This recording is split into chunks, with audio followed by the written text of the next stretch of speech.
One Point Perspective Museum Part 1.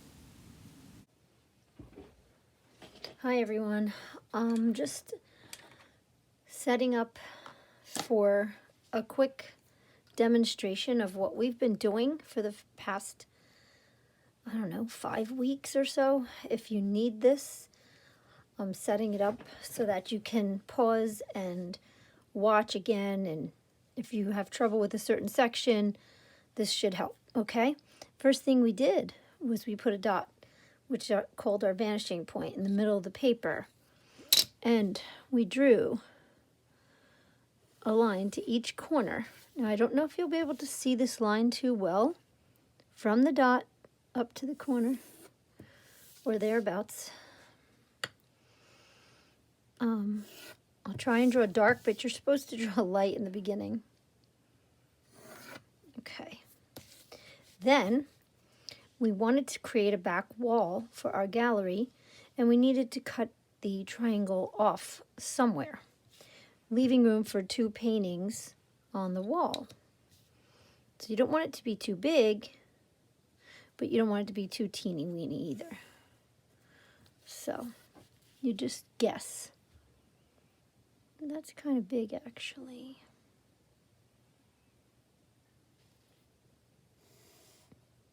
It's a little big for my back wall. Let's see what happens. You have to go straight up, straight down, and straight across, by the way, for them to meet. Sometimes they don't meet right away. All right, let's see how that goes. And then you're supposed to erase this part of the line that's not going to be there any longer, so you don't get mixed up. Leave your vanishing point. And I'm going to apologize up front for my broken pinky that my dog broke and it never healed. It kind of bothers me, but what can you do? All right. All right, so we got our back wall. Then we decided we needed at least 2 paintings and 1 on the back wall. So from the vanishing point, we make the top line of our paintings. I'm going to do a whole line and then decide later where to stop. And then I want the bottom of my painting. Now, some of you made smaller ones on top and another row on the bottom. That was really cool. I'm going to keep it simple and maybe end my paintings like here, not all the way down. And then I would start maybe this one here. Oops, a little crooked. Start it there. And maybe end it here. And pick up the next one here. And I'll go all the way to the end with these. Okay, so I would get rid of the lines I don't want, and we can make 2 more on the other side, or we can change the heights. I'll show you that later. Let's do it now, actually. So maybe this one is a smaller painting on this wall, and then its neighbor is bigger. Okay. Always from the vanishing point. Everything pretty much comes from the vanishing point. Maybe this one, like I said, is a smaller painting. So we're going to end it like that. The verticals stay vertical and the horizontals stay horizontal. Does that make sense? There's only 3 kinds of lines in this painting: horizontal, vertical, and orthogonal. Oops, orthogonal. Okay, and that's like diagonal, but not really. It's to the vanishing point. So that's the only 3 types of lines that we have. And you always want to try to match the side of your paper for vertical lines and the bottom or the top of your paper for horizontal lines. It's a good guide, right? That, or this, or this, or this. Okay, So I made my paintings, but they're very flat. I want to create some kind of dimension on them that they're sticking out against the wall. So I need 2 horizontal lines and a vertical line. So it gives me an edge. And I can pretty much do that even without a ruler, the horizontal part. Vertical, I pretty much need a ruler because it's tall. It's really tall. And on this side, same thing. Horizontal, horizontal. I'm going to turn my ruler around because I had a bump on that side.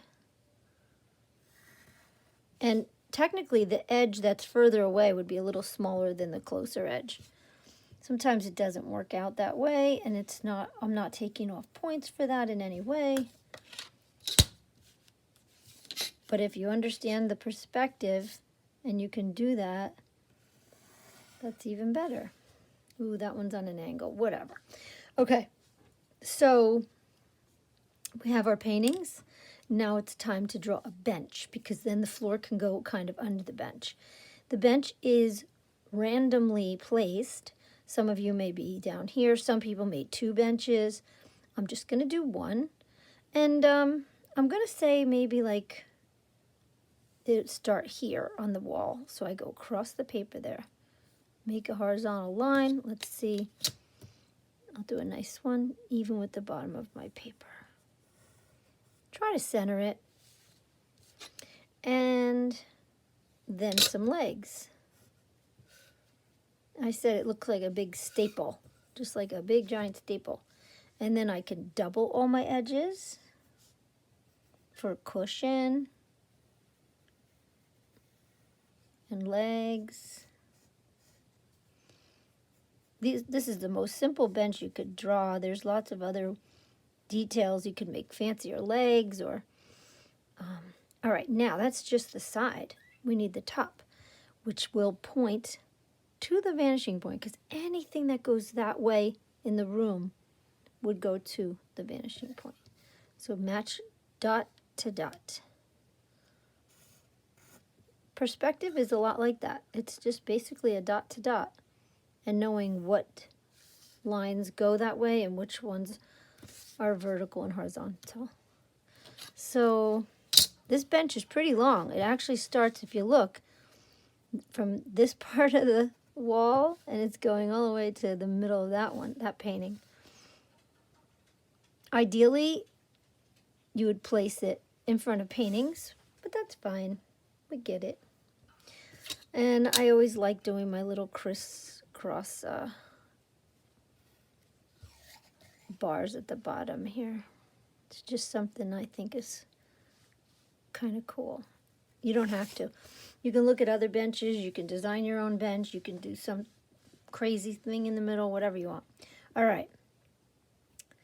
And now it's the floor time, and I'm going to need to do several of these, or I'll show you several of them. Right now, I'll do the tile, because it starts out like the wood.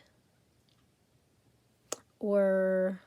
no, I know what I'll do. I'll do the wood here and the drop ceiling maybe there, or the ceiling tiles there.